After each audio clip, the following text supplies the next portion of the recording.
Hi everyone, this is Mindy and welcome to my channel.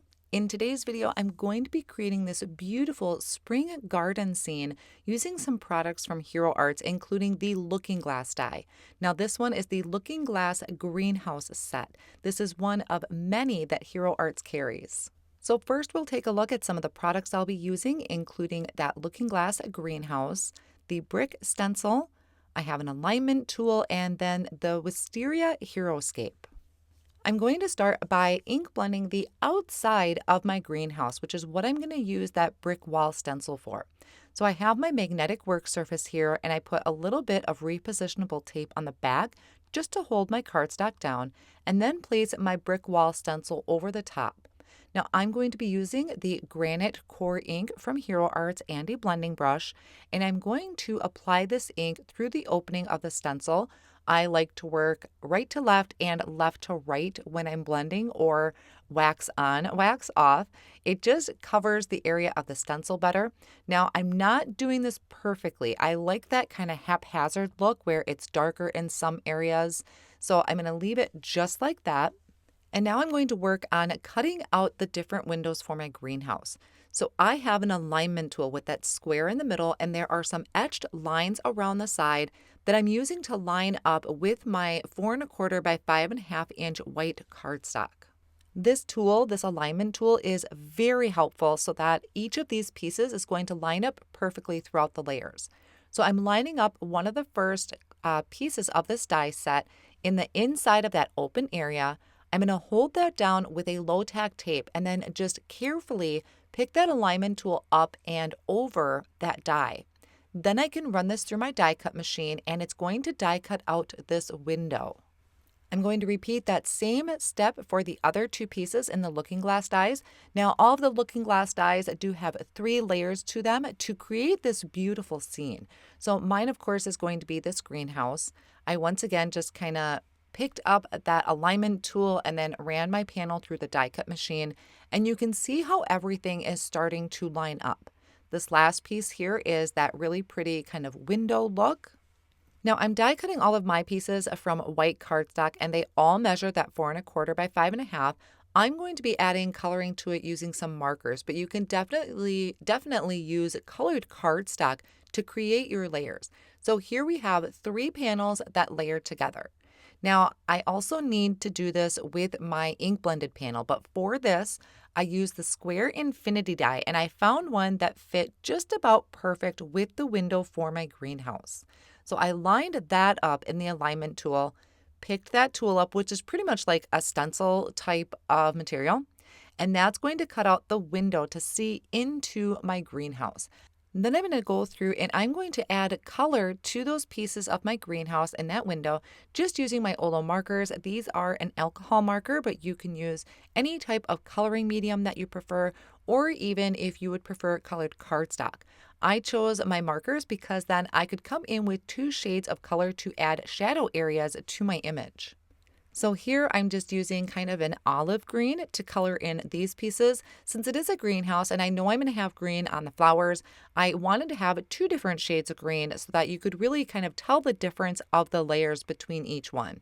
So this one with kind of the ferns coming up is going to be that olive green. And then my stems for my flowers are going to be kind of that vibrant, bright green, real spring feeling. Then I'm going to come in with some different spring color shades for my flowers. I have just a light pink. I didn't write down what actual numbers or markers I was using, just really any shade. I didn't do a lot of layering to the flowers because those were pretty small. And then just finishing up with my clay pots that are kind of like sitting in the window. So this is how everything is looking so far once it is layered together, and I think it looks amazing even just with that brick stencil in the front of the card. I wanted to kind of step up the front of the building, so I'm going to be using some stamped out images from the Wisteria Heroscape. I already had a bunch of them stamped out and die cut out, so I don't have that in the video, but I do have some butterflies and a sentiment off of that stamp set that I placed onto some Deluxe white cardstock, and I'm stamping in the pitch black ink from Hero Arts.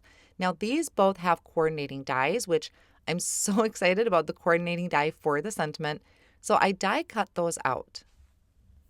To start assembling my card, I'm pretty much taking my layers apart, but I'm going to keep them in the order that I kind of had that originally. I'm adding tape runner behind each panel, and I'm going to layer that together to create that greenhouse look in the background, and then finishing off with my brick wall on the front. Then I can add in my wisteria that I had already done up in a bunch of beautiful spring colors.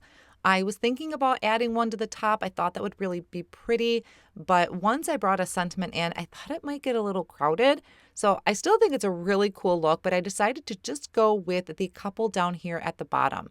So now normally on the stamp set, these are to be hanging down, but I love how versatile it is that I can have these so they're coming up from the ground. I think it's just really pretty, really gives it kind of that spring garden look.